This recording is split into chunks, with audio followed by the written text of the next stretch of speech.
Okay guys, we got a couple of videos to do today. The first one is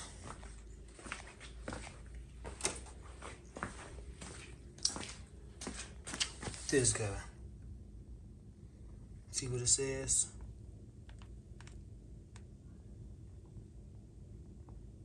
So this is the harder job for today. And then we're gonna do another video and change these out into the brakes. So 2 videos coming. First and foremost, this guy. This is gonna be the tougher one. Okay, let's go over some technical stuff.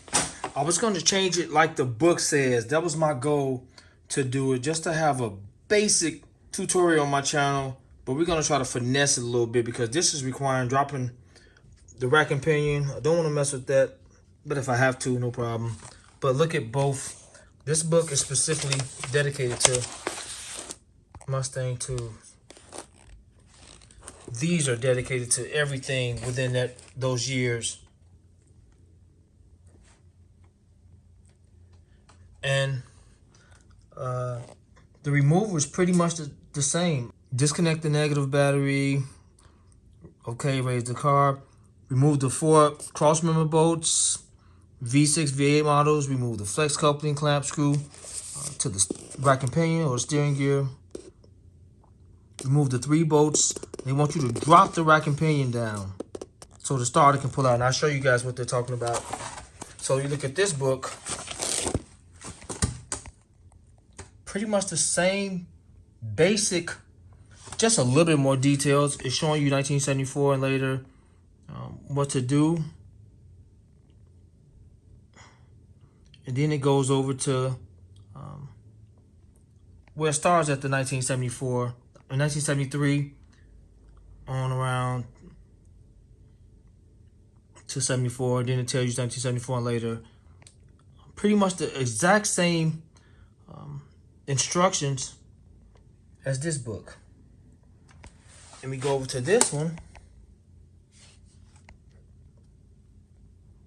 It shows 1972 to 77. The reason I'm showing you guys this, my goal was to do it exactly like the book, just to have a technical video on the channel. But if there's a way around it, we're gonna try to finesse that starter out of there somehow, or snake it out somehow without dropping the rack and pinion. So let's get started. Let's get some more light under here and turn up. Okay guys, so if you look, the starter, the bolts are actually, well, the top bolt is pretty easy to reach. It's like right there. You can just reach your hand up there and get it easily. The cross member got to come down. If I'm not mistaken, these nuts are permanently welded onto to the frame here. So I think these are welded to the frame, so you don't have to worry about putting a wrench there. There's just a 5/8 inch bolt on the back side, so just a 5/8 inch socket to remove it. And these are torqued down pretty tight too. So just the 4 on each side. So I guess that's the first thing we're gonna do, get the crossmember out of our way, start unbolting the starter and see if we can finesse it out of here some way, somehow, but I doubt it, because what they want you to do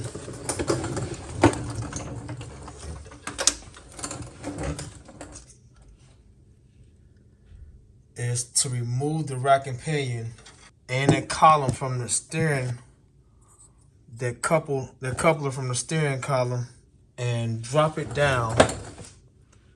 As you guys can see, the starter is right there. So once you drop the rack and pinion down on the steering gear, you can just pull the starter out this way. So I guess let's do the first thing. Let's get this cross member off, and I get some more light under here, and we're gonna get busy.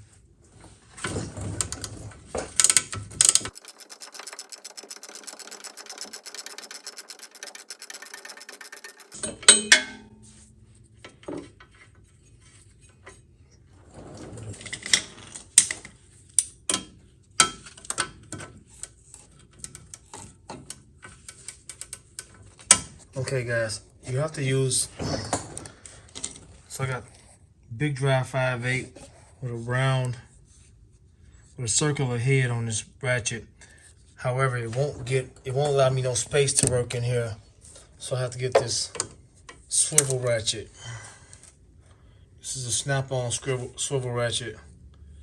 It allows it to swivel. If we put that one on there, we don't have no room to work. No room to work. So, with just a regular ratchet, you won't have no room to work to get that bolt off. But this one allows me to get all the room in the world. I can adjust it. I got all this room to go up and down with all that room. So,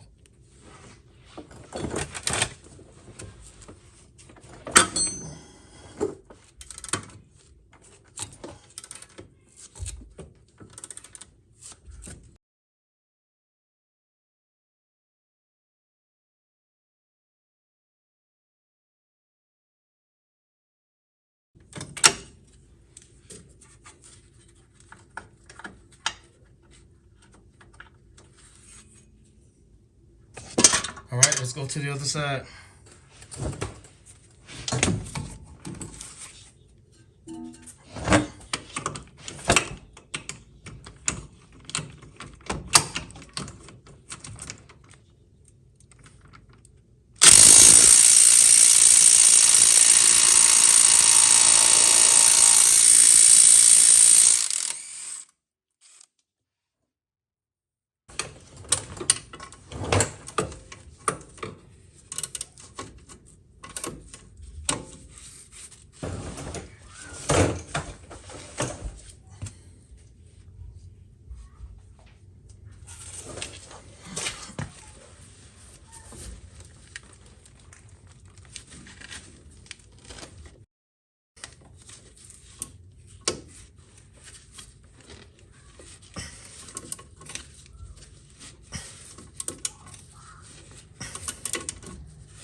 So everything's in our face right here.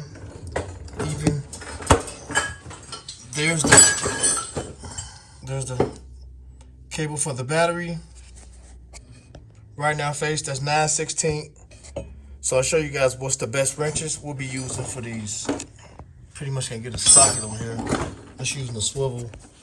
But so for the top one, you pretty much only got one option.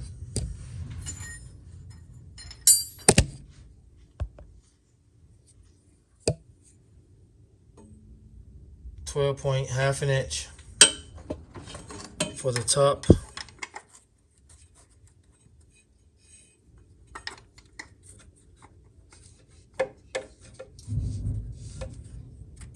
That's pretty much it for that one. And it has to have that angle in the wrench. I'll show you what I'm talking about. See that angle?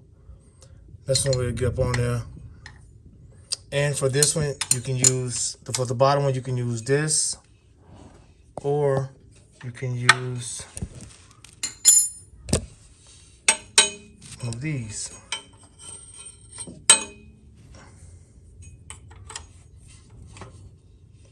Gives you some more leverage.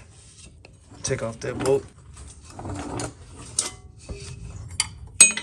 Like that. So for this one, to take the battery off, it's a 9/16. I got this wrench. It has 4 different sizes, but it fits perfectly up here. It's 9/16. Look at that. It's just set up on it. But I can just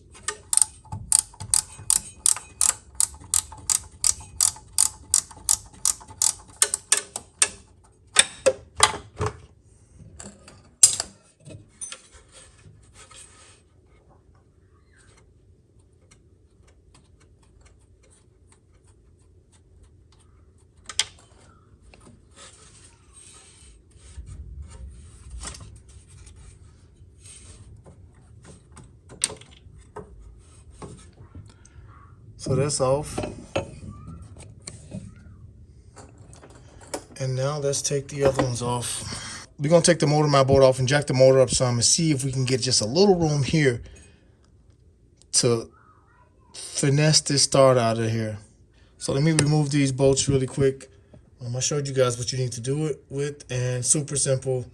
I'll be right back. Okay, so with this one, you want to remove the top bolt first.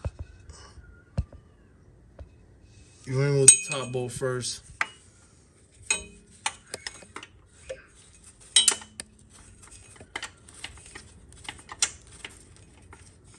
Also, I do want to show that there's room in here to get your fingers in here and twist it out.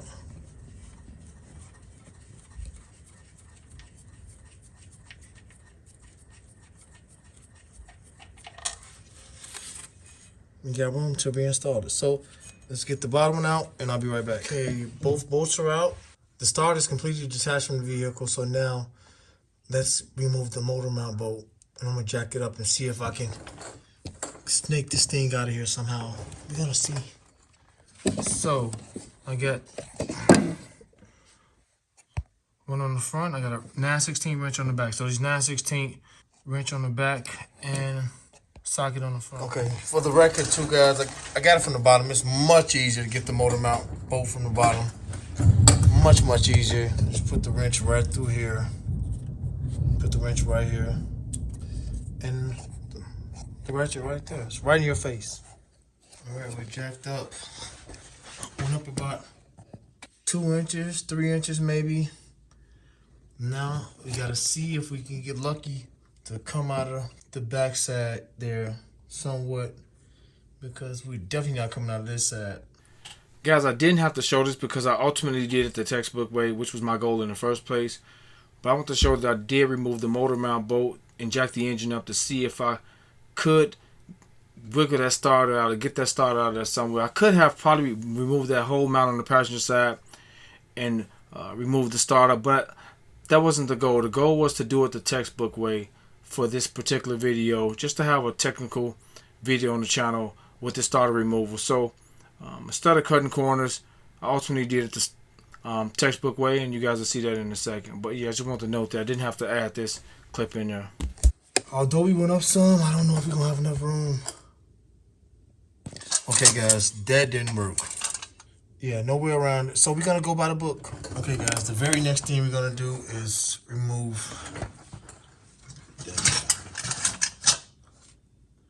right there. So 7/16 12-point socket will fit directly on there. And I just think for safety, we should mark it here just for reference so we can go directly back on with it. I do want to note this bolt may not be facing the direction when you get under here for you to remove it, but I have to turn the wheels out to the far left in order for the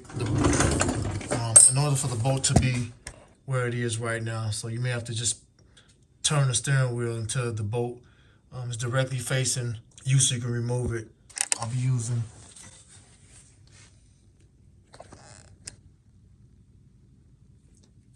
.7/16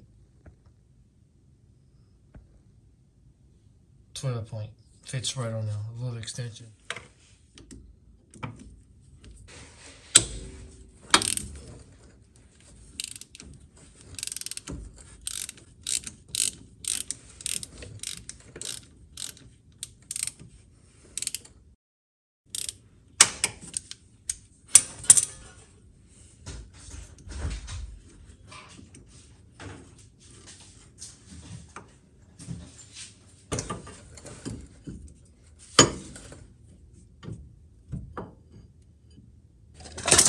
Okay, that's probably as far as we can get it up until we pull it down.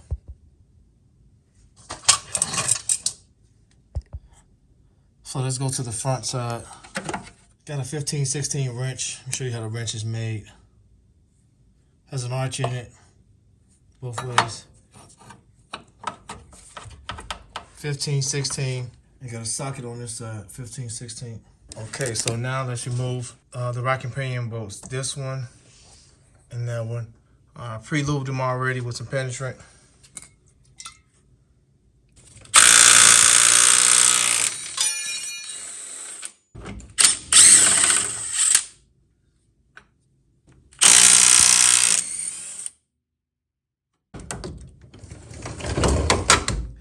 guys, as it slide down, I mark the shaft as well.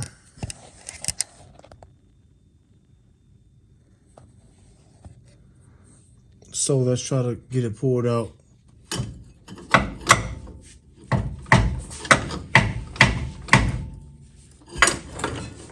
We're completely off, so let's see what we got.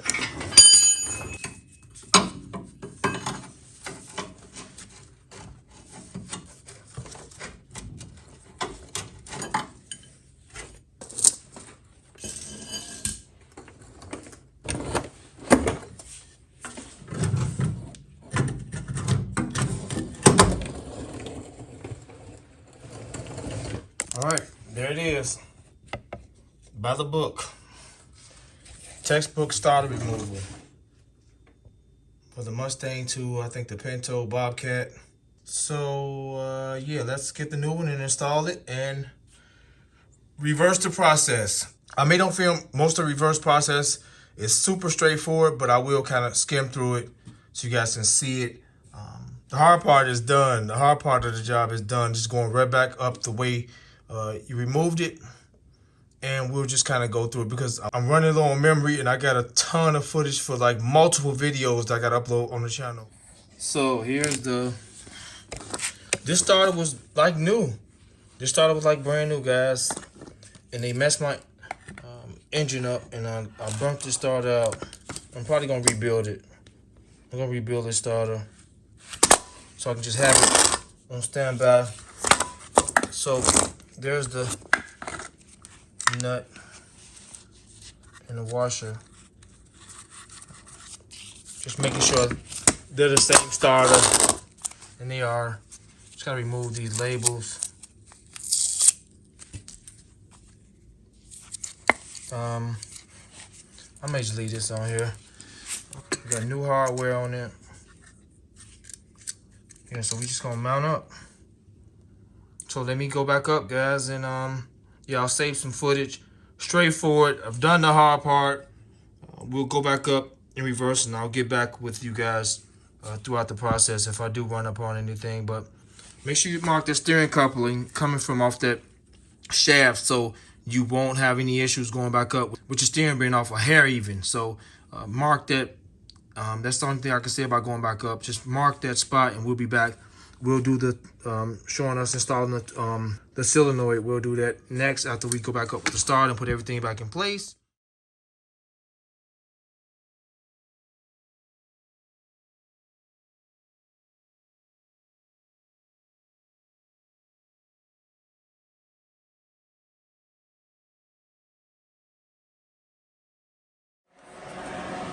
Okay, just another note. Make sure the bolts are in the rack. They don't gotta be pushed all the way in. This allows the rack not to drop when you move it forward to put the steering coupler on that shaft. Should be lined up, so you get to move it forward some without it dropping. So leave the bolts inside of it so you can slide it forward some and just get it just a little bit, just enough to put that steering coupling over that shaft and align it as it came off, and you should be perfect like I'm doing right now. But just very easy to do. Now that I have it aligned, I can make sure it's on there, and I can push the rack up as I push down here. I can use one hand to come around here and push the rack up, and use my other hand to come here and push down on the steering coupling. So let me do that now. I just want to note that. Now after this, it should be pretty much straightforward. I probably won't stop no more because just want to point out some of the possibly difficult things that will hold you up. All right, guys, we're on here perfectly. The rack is bolted down tightly. I'm going to look for some torque specs. I'm going to check the books for torque specs real quick, but I want to note, if you want to have problems getting it down, you can take a hammer and easily fit in here and just tap it down easily. Any size hammer can fit right in here. Let me zoom out so you guys can see.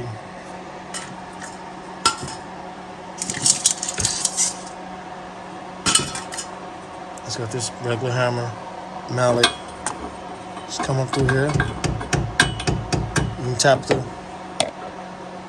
steering couple on the shaft. But none of the books show. They pretty much got the same setup. They show the rack and pinion. This one's different. And I'll show you guys what's in this one. And the other one is pretty much like this one. But it just shows the steering wheel attaches to the shaft of the rack and pinion. It shows those torque specs in all the books. So the little nut that attaches the steering wheel to the rack and pinion to that shaft is torque specs is 30 to 40 foot-pounds. Nothing about the rack and pinion or the cross member. No torque specs on either one of them. If you look at this one, this pretty much is the same thing, although it does show the rack and pinion that's in this car opposed to this style rack and pinion. So it shows this one, but it don't show no torque specs. It shows the same as this book, which will be right there. They're pretty much the same thing, like it was copy and paste on all the books. So we just got to kind of tighten it, get a feel for it, tighten it down as best we can. I don't know, maybe about 100 foot-pounds, 125 foot-pounds on those rack and pinion bolts.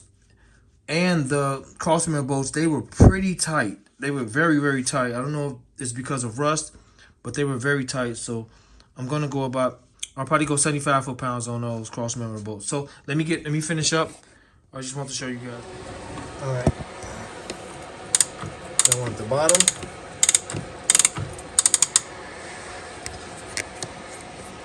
And one at the top.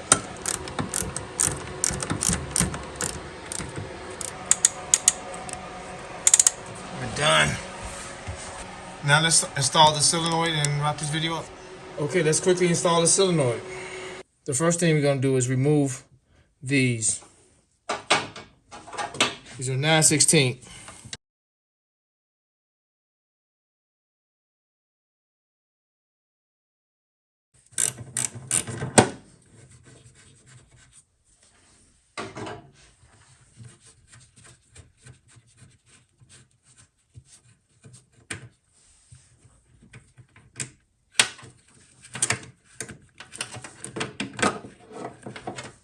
Three 8-inch.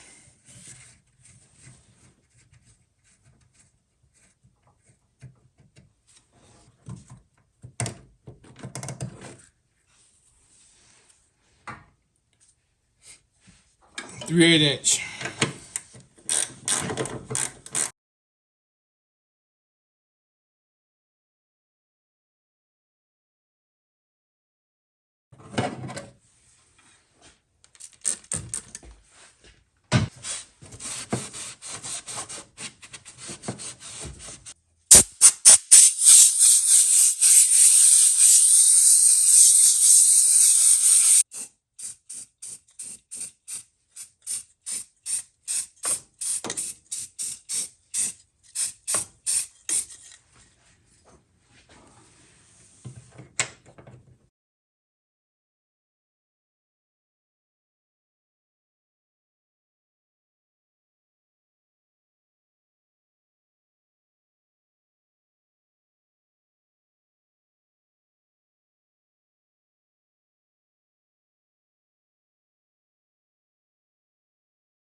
All right, guys, that's a wrap.